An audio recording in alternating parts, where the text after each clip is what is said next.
Yep. I enjoying the new place. Yeah. The new place, yeah, they like it, because it's that cul-de-sac, and so she's just get out there and be a kid. And not everywhere you can just get out there and be a kid, especially that. They're the old, it's like it's Texoma is the name of the road. It's the Lakewood West. Okay. So you don't enter Lakewood from Lakewood Elementary, you enter from the farm to market there. Yeah. So not too far from Josh's place out there. It's all of that. Okay. Good. So I think there's like a draw or a creek that separates Lakewood, and so this had a separate entry. So it's got like 4 cul-de-sacs, maybe 5. They're all just kind of dwindled back there. I think Nathan Paul did. Oh, maybe. You know, Don and Karen Parker's in-laws, Karen Parker's mother and father lived back in there. Well, Did Tony Karen? His nameplate's not. no, they live in Lakewood Ranch, but the regular portion. It's the. Okay. All right, all ready? All right, good evening. Ho, ho, ho. Is this our last meeting before? Hey, Yes. Merry Christmas. All right, we'll knock this thing out quick.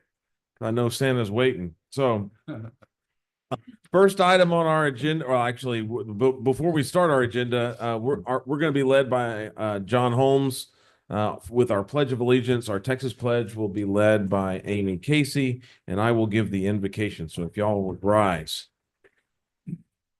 Please join me in the pledge. I pledge allegiance to the flag of the United States of America and to the republic for which it stands, one nation under God, indivisible, with liberty and justice for all. Honor the flag. I pledge allegiance to thee, Texas, one state under God, one and indivisible. Down with me in prayer. Dear Lord, we just come to you this brisk winter day as we look forward to the holidays, as we start winding down schools and start looking at vacations and using some of those holidays. I just thank you for guiding us through this year. And as we take this time to be with family and are introspective, we just are amazed at the works that you've done in this community and through these people. And we just thank you for having such a loving community around us. Just continue to guide us and direct us as we finish this year and give us strength and a vision for next year. In your name we pray. Amen. Amen. All right. We will now call this meeting to order December 10th at 5:32 p.m. First item on the agenda is public comments. If anyone wishes to address the council on anything non-agenda item, they are welcome to do so. I only have one person that has signed up, but if you didn't sign up, no worries. You can come up and do the same thing. General 3 minutes. The first person I have is Adam Wagner. Adam would like to share what's on his mind. Just give us your name and address for the record, and we'd appreciate that. Adam Wagner, 202 Shine Street. Dear council members, I would like to express my deep concerns regarding the imagined Belton proposal, specifically the construction of apartment complexes, businesses, restaurants, etc. in residential neighborhoods. While I recognize the need for growth, I strongly believe this type of development in primarily residential areas has serious consequences that are detrimental to our community's well-being. Our residential neighborhoods are vital to the fabric of our city. They offer a family-friendly environment that many of us moved here to enjoy. This imagined Belton proposal disrupts this balance, leading to increased traffic, congestion, crime, and strain on local infrastructure, including green spaces and public amenities. These developments threaten and fundamentally change the character of our communities, making them less livable and more crowded. Additionally, I'm troubled by the city's current approach to planning and zoning. The recent developments suggest a pattern where zoning decisions are made without sufficient input from the public or clear justification for why certain areas are being targeted. Specifically, I have concerns about the transition zone that appears to be allowing the city to bypass traditional zoning rules. It seems that the zone is being used as a loophole to rezone areas at the discretion of city planners, regardless of the wishes of the residents. This has led to the perception that the city is abusing its power to zone land however it sees fit, without regard to the long-term consequences or the needs of the people who live in these neighborhoods. It seems that rather than following a rigorous planning process that accounts for the impact on the surrounding communities, city has opted for a let's pass it and see what happens mentality. This approach lacks the foresight and due diligence necessary to ensure that the development benefits the entire city. The absence of community input and meaningful consultation is deeply concerning. I respectfully ask the city council to reconsider the imagined development proposal, but I'll get to that specifically, the transition zone. This zone is not a tool for unchecked development that disregards concerns for existing residents. I urge you to develop more thoughtful, transparent planning process that considers both the immediate need for housing and the long-term impact on the livability and character of our communities. Furthermore, I'd appreciate if the city council would provide greater transparency as to how the preserves at Nolan Creek Apartments were built between homes on my residential street. Residents deserve a clear explanation as to how this happened and why areas are being rezoned and the reasoning behind using the transition zone to facilitate these changes. I refuse to allow our tax dollars to be used to accommodate your vision of what our neighborhood should look like. I hope your vision doesn't have the same negative impact on your life as it has ours. I invested hundreds of thousands of dollars and hundreds, if not thousands of hours of time and hard-earned money to live in a residential area, not a transition zone next to 80-plus unit apartment complexes. Thank you for your time. I apologize. No worries. Good. We appreciate it. Yeah. We appreciate that kind of input. We're continuing to evaluate, roll out the Imagine Belton. I won't say anything regarding it, but definitely we will continue to keep that input coming. I would encourage anyone just on this particular item. We have town halls. I think we'll continue to have. Do we have a few more planned as we look at other zones? So anyway, so if you're interested in those town halls, just get with staff and we can do that. So for information, anyone else wish to address the council on any non-agenda item? All right, that being the case, we will close the public comment section. We will start the regular deliberations. The first item after public comments is to receive a child safety fees in the amount of $25,869.73 from Bell County. So, like we got two for the price of one. Getting two checks today. All right. Yeah. They both have to be on the agenda. No. They'll take. Yeah. We will take any money. Public comments too. You can just throw those in the. Well, Mayor, Council, thank you for having me. I am Shay Ludicky. I am your tax assessor collector for Bell County, and I'm here to give you the child safety check.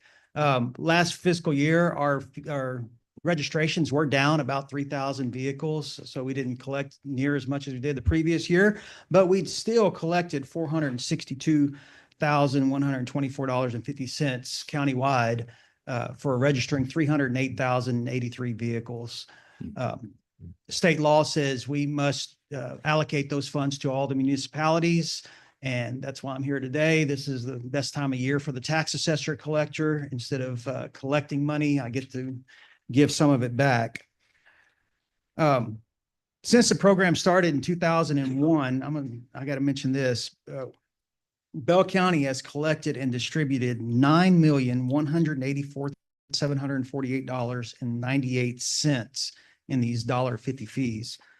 Of that total, we allocated $198,819.16 just to the city of Belton. So y'all got $500,000 in those 24 years. I'm gonna read this second paragraph here that states how these funds can be spent. And then I'll hand you the check or turn it over to Commissioner Schneider to hand you the next check. As outlined in the Transportation Code, Chapter 502.403, the county tax assessor collector has the authority, with the approval from the Commissioner's Court, to levy an additional $1.50 per vehicle registration, excluding those exempted by code. These funds are earmarked for existing crossing guard programs. In cases where school districts lack crossing guard programs, the money may be allocated to initiatives promoting child safety, health, or nutrition. This includes for child abuse prevention, intervention, as well as drug and alcohol abuse prevention. Alternatively, the funds can be directed towards programs enhancing public safety and security, as per Article 102.014G of the Code of Criminal Procedure. The check for this year's allocation, as mentioned, for Belton is $25,869.73. And this notification was also sent to the Belton ISD superintendent. With that, that concludes my presentation. I would like to make a comment about the child safety. It's not something that Bell County should be patting themselves on the back. It's the citizens that live in Bell County, that drive in Bell County, that contribute that $1.50 out of their hard-earned money to protect these kids and the programs that we need and we have adopted across the city. So thank you for the citizens of Bell County, and particularly today, citizens of Belton, Texas. The other check we've got today, as you well know, we have a hotel motel tax that we get every year. And this year's portion for the city of Belton is $21,245.58. So we're here also to deliver that one.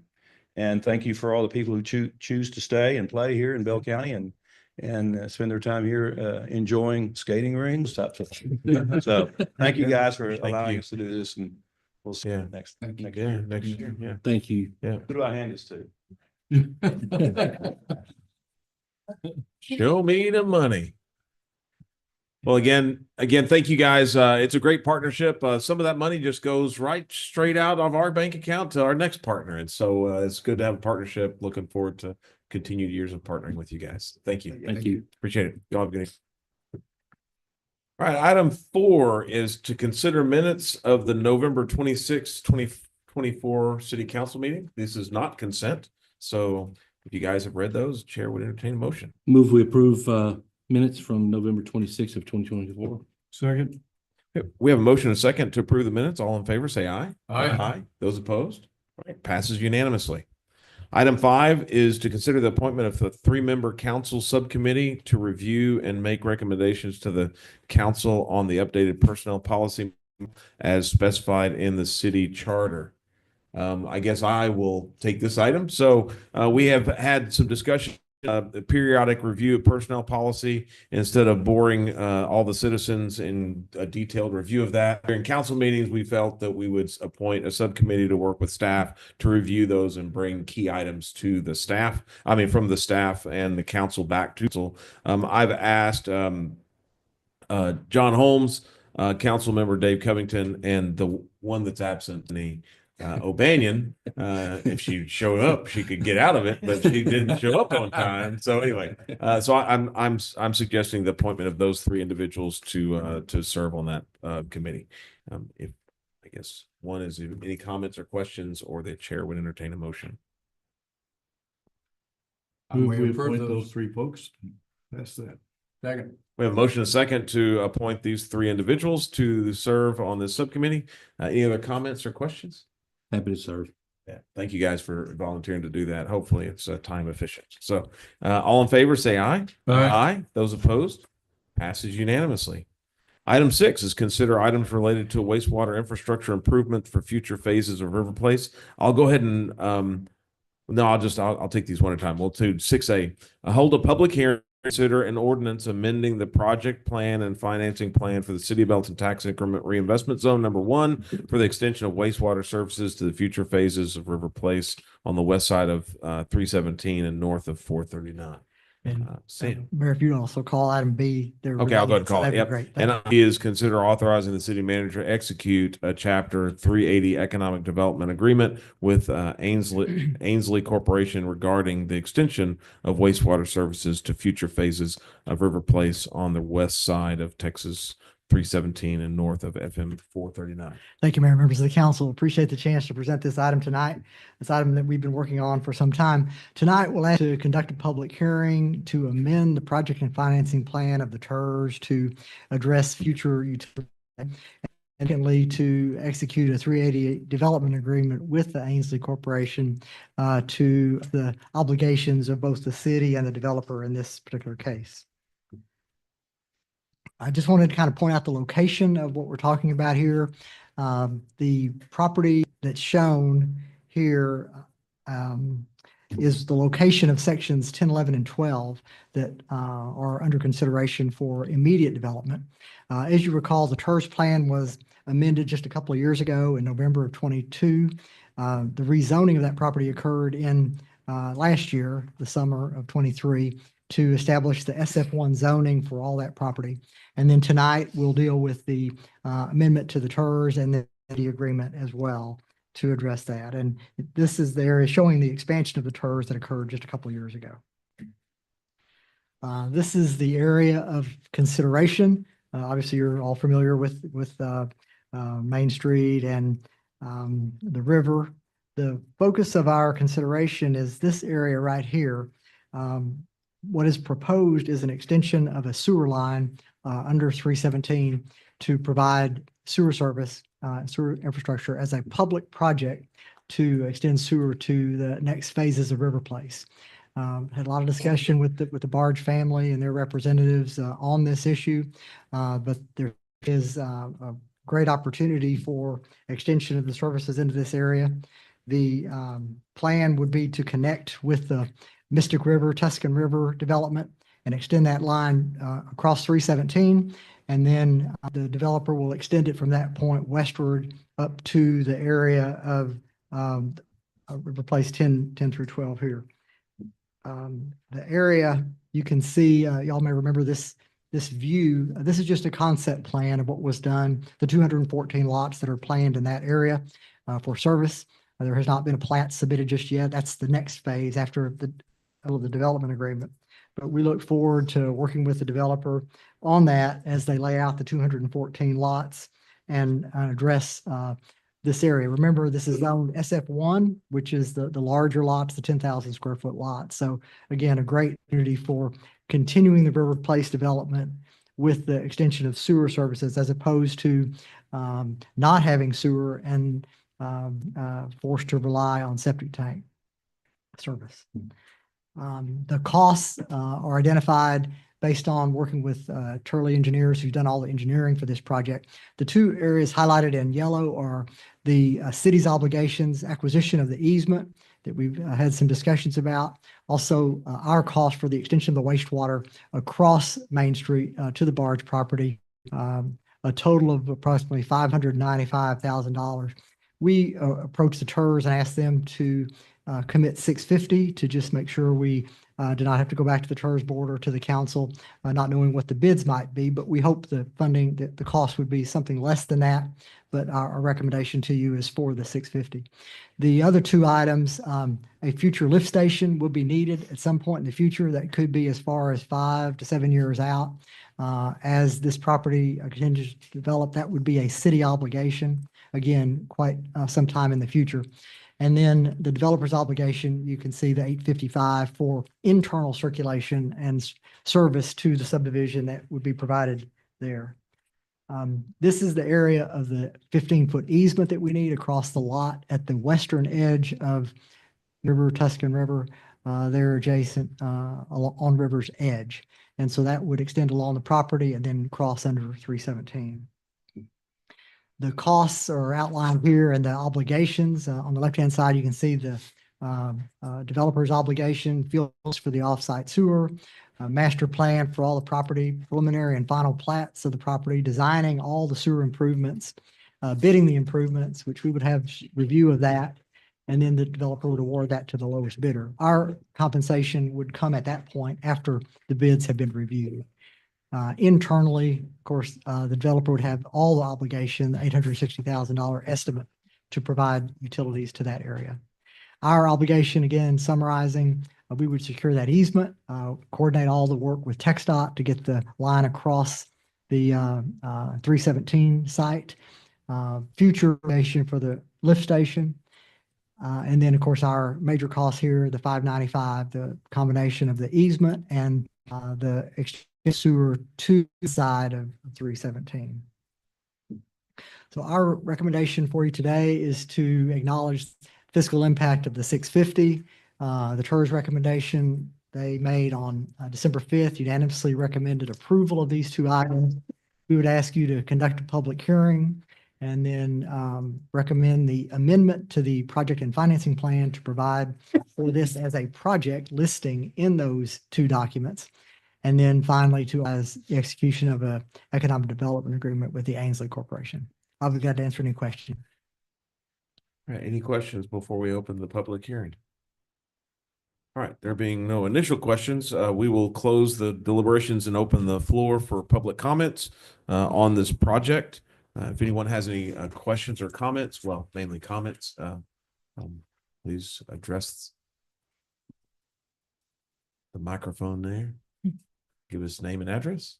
All right, there being no comments, we will close the floor and for public comments and reconvene to consider items A and items B of 6.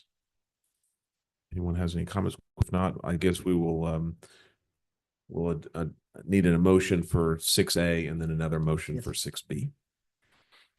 Very sensible expansion of the TERS to allow to assist with the sewer expansion. Long-term, great benefit for the city. And I think Matt may have mentioned that there might be the opportunity that could go under the bridge and not have to bore, or maybe some possible savings there. Yeah, I've kind of shared a little, right now we have this scheduled as a bore underneath. I think that's maybe what we'll be asked to do from TxDOT. Obviously, if we are able to open cut this underneath the road, that would have some savings on that, but we're prepared for the bore and certainly will make every effort to try and open cut, so. And Matt, the bore is worst case, most expensive. Yes, sir. Okay. That seemed obvious. Chair would entertain a motion. I would move we approve item 6A. We have a motion, second to approve item 6A, which is amending the TERS to help fund this as presented. I will make a comment that it's been, I know it takes a while to negotiate with entities like the city of Belton, but I think the staff working with the developer has gone very well. I think it's a really good use of public funds to get the services underneath the highway and then let the developer do what they wish. Also with the TERS, this is what it's intended to do, is to take investments that other people have made and the taxes that basically assessed on the improvements of the area to improve another area, which is just a snowball and allows for more taxes to go into this increment reinvestment zone and continue to improve the infrastructure of the city of Belton for growth and I would say tax efficient for the homeowner. Yeah. So again, I think it's a very, very good use of funds. So any other comments before we vote? All right, all in favor, say aye. Aye. Those opposed? All right, passes unanimously. All right, chair would entertain a motion on item B, which has already been read. Move to approve item 6B. Second. We have a motion and a second to execute Chapter 380 Economic Development Agreement with Ainsley Corporation regarding the extension of the services. Any other comments or? All right, all in favor of item 6B, say aye. Aye. Passes unanimously. Item 7, lucky 7, consider authorizing the city manager to execute a boundary adjustment agreement between the city of Belton, the village of Salado, and CE Celts or Celts, depending on which side you are from.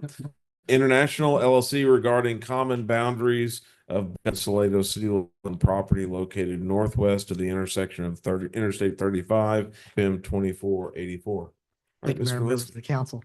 Again, this is an important item to bring to you tonight, something that's been under discussion for quite some time, but I think we have a good solution to present to you tonight.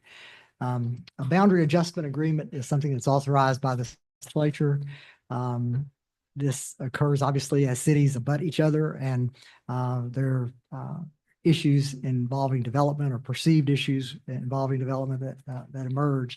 In this case, the parties are the two cities, Belton and Salado, and a private developer, Celts LLC.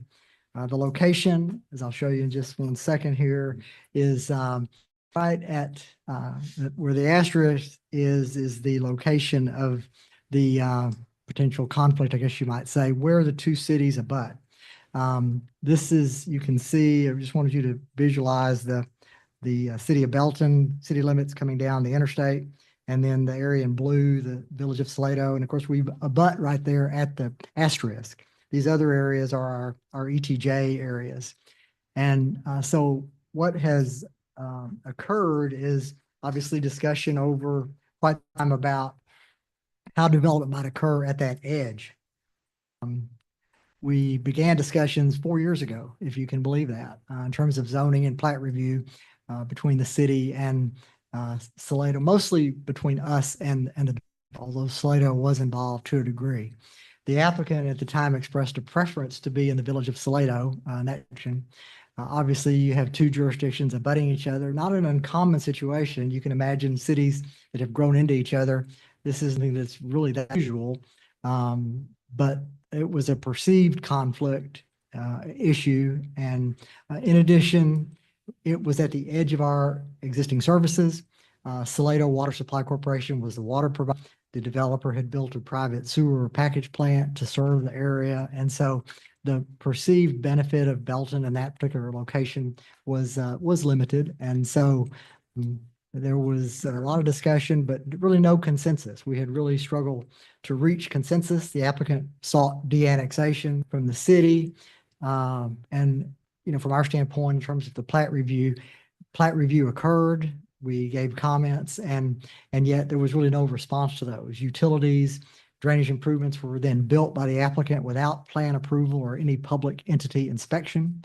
And I've provided for you a chronology that goes into some detail about that history. And I think y'all are all, fairly aware of that basically. After really almost 4 years, the Salado Board of Aldermen finally determined in September of this year to accept the built public improvements with an extended warranty.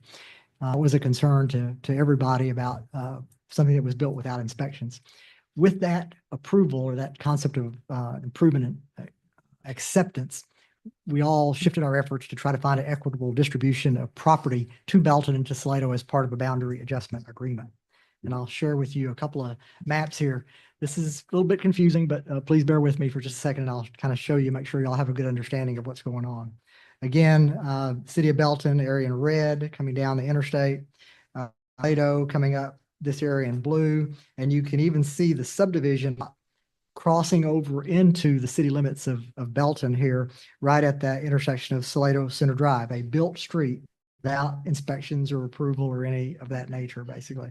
Then, of course, the Salado and Belton ETJs out in this area.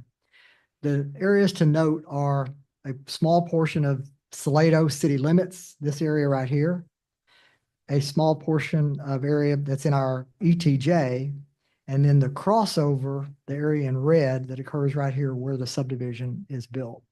And so those are the areas of coordination and compromise basically that we have worked on. And so the resulting condition, the proposed city limits are what you see here.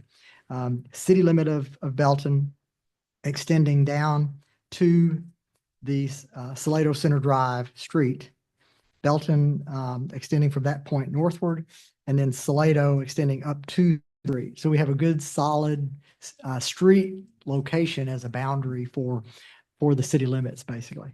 And so that's the resulting condition. The elements that make that work are this area in green that is proposed to be, that is city limits of Salado that would come to us. This portion of Belton city limits that would go to Salado. And this area in blue that is privately owned ETJ property, Belton ETJ, that is being voluntarily annexed by the Seltz family. And so that's the proposed layout of the situation, something that ends up being little over 2 acres total to each entity. So all the entities receive the same amount of property. We end up, it's an split basically, which is something that we've worked on. 2.085 acres go to Salado and 2.085 acres go to Belton. And so we end up with a resolution that satisfies us all. We had some concerns about the previous development occurring in the city without zoning or platting or construction approval. We requested a number of things. all of which have been satisfied. The withdrawal of the zoning case and plat, and acknowledgement that none of those improvements built in the city limits had been approved, an indemnity for us for any of those improvements, an exchange of land that is equitable and logical, and then the voluntary annexation by CELTS. All those things have been done. The boundary adjustment agreement that you have before you meets all those objectives. The agreement is factory to all the parties. The Board of Aldermen approved this item last night at their council meeting, and the city manager has signed that. And we're here today for your consideration as well. Long time to get here, but I think it's a satisfactory solution. We've had similar with Harker Heights and Nolanville. Entities that, work together can ultimately work out these kind of situations that present conflicts or even apparent conflicts. So with that, and with Salato's favorable action, we recommend your approval of the boundary adjustment agreement. The action today by the council, approval of that agreement, will achieve the swap with Salato. Those two elements will be satisfied. The annexation process for the privately owned property will take place now. And so the CELTS action will be coming forward to y'all as we can establish a schedule for that. So any questions that I can answer for you? I know it's a lot of background, but you've had bits and pieces of it all over time as this action or inaction has transpired.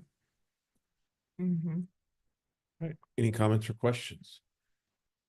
If I could just add one thing, this is a deal that you don't read about because it worked out good and cooperate between the cities. I wish Russell was still here, but the county was also involved and helped facilitate some of the fact finding and things that went on. And also, obviously, part of it's in our ETJ, which means it's in county. But anyway, they were very helpful. But City of Salado, City of Belton, Bell County, they really did the right thing. This deal was through no fault of any of those entities. And nobody had to agree to this. But it just speaks well of our city of Salado and the county to help get this out of the ditch and end up being a good deal, I think, for everybody. But it ended up working out a whole lot better than it could have. Let me just say that. Yeah. Better than bulldozing or tearing up a street that somebody just built. Exactly. And all of that could have happened. It's a lot of work that y'all put in on this, and I appreciate that. It just points out to me the importance of cities being able to maintain the ability to develop or to development, guide development in their ETJs, and that we have to be so vigilant that the legislature in their infinite wisdom does not restrict us any more than they already have. Very well said. Yeah. I move we approve agenda item 7 as presented. Second. We have a motion and a second to approve agenda item 7. The only comment or question I have is, we're going to put City of Belton signs every 10 feet on that one road, so everyone understands. Wherever Just we kidding. can. At least it'll be along the road. Yeah. Any other comments? All right, all in favor, say aye. Aye. Those opposed? Passes unanimously. All right, we are done. So the next item is going to be executive session. I'm going to read that into the record, but we don't plan on taking any formal action after. So you guys are welcome to hang out in the hall until we leave, or y'all can leave early. So item 8, executive session pursuant to the provision of Open Meetings Law, Chapter 551, Government Code, Vernon's Texas Codes annotated in accordance with authority contained in Section 551.072, deliberation regarding real property. Regular session is adjourned.